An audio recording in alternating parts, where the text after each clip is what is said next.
Doreen Granpeesheh is the Dr. Doreen is an expert in autism. Doreen Granpeesheh. Dr. Granpeesheh. Dr. Doreen Granpeesheh. Dr. Doreen Granpeesheh is a visionary in the field of autism. Now you can ask her questions on Ask Dr. Doreen.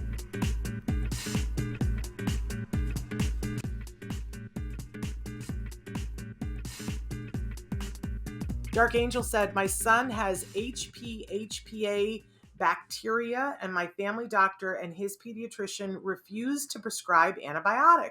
Why? Because I did a second OAT with Great Plains Lab. What do I do? My son regressed into autism. A couple of things. It's possible that your family doctor does not consider the organic acid metabolite test, the OAT test, to be valid enough to establish that your son does have HPHPA bacteria. That's one possibility. I don't know. You can talk to the Great Plains folks and see what they recommend. But the second thing is that generally speaking, you're looking at, with HPHPA bacteria, that means Clostridia, which means more antifungal medication and not necessarily an antibiotic initially. So I think you need to go beyond your family doctor. This is not normal stuff that family doctors deal with. You should probably go online and look at the website for what is Shannon? What is Dan's website? Maps, map doc. Yeah, there you go. MedMaps.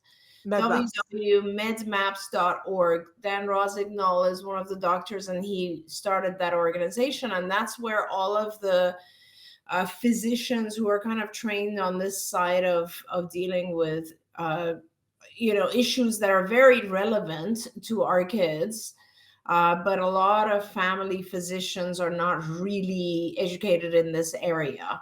So I would really recommend that you go on MedMaps, find a doctor that's close to you. They will accept the OAT test from Great Plains, and they will treat your child appropriately, and it will most likely start with antifungal and probiotic treatment, but we'll let the physicians discuss that with you. Yeah, and I'm sorry, I was typing as you were saying it. I knew you were going to want that, and I was typing. But yeah, medmaps.org, and on there you'll see a bunch of different. And you're frozen, Shannon. So yeah, I think there you are. You're back. Okay.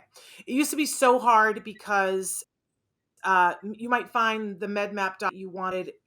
And I'm gone again. No, you're here. I'm here. Okay. Going. Yeah. My internet. We're almost done with this, but the wind keeps knocking it out. So MedMap doctors used to be that, say, for instance, there was a doctor in Florida that you wanted to go to, but you lived in Seattle, and it would be really difficult, and you would have to go to Florida.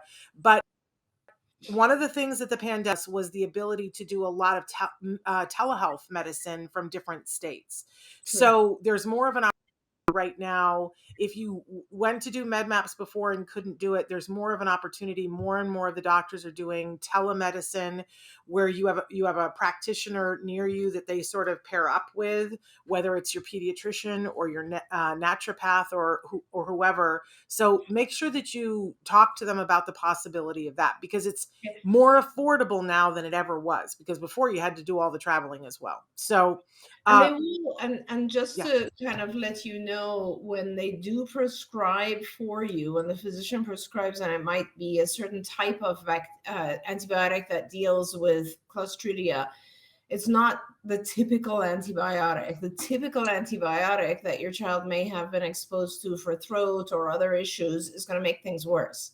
So it's really important to go to the right physician, because they will give you the right type of medication, and also will give you lots and lots of probiotics, because at this point you need to replace healthy bacteria as well.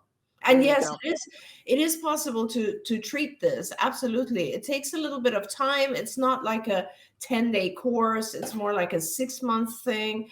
but it's not impossible at all. And don't give up, and don't be sad about it. I know it's good that you've discovered what's going on. That's super important. That's like step one. And sometimes, a lot of times, a lot of parents, they see the symptoms, they don't know what's going on. So you've passed that point, and you've seen the blood test or the urine test that shows what is going on. So now the treatment will be very effective. Wonderful. Wonderful. And Amanda said, I just found a couple of good functional medicine doctors. They're taking new patients and they do telehealth. And that's a wonderful, wonderful thing. Also, saying hello to Kathy and to Lynn. And Renee and Elvira asked if I speak Spanish, and because I was born in Puerto Rico, and un poquito. Oddly enough, I actually majored in Spanish in high school.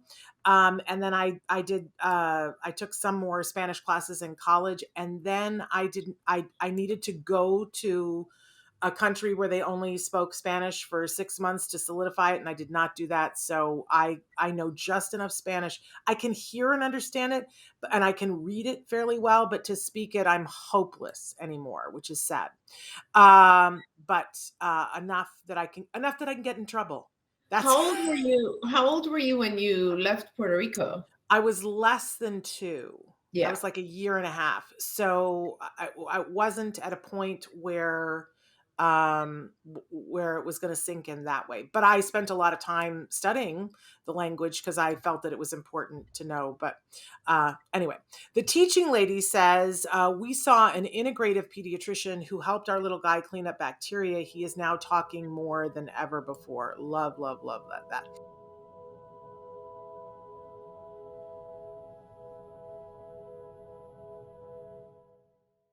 If you found anything helpful in this video, please give us a like. In fact, make sure that you smash that subscribe button on YouTube and give us a like on Facebook.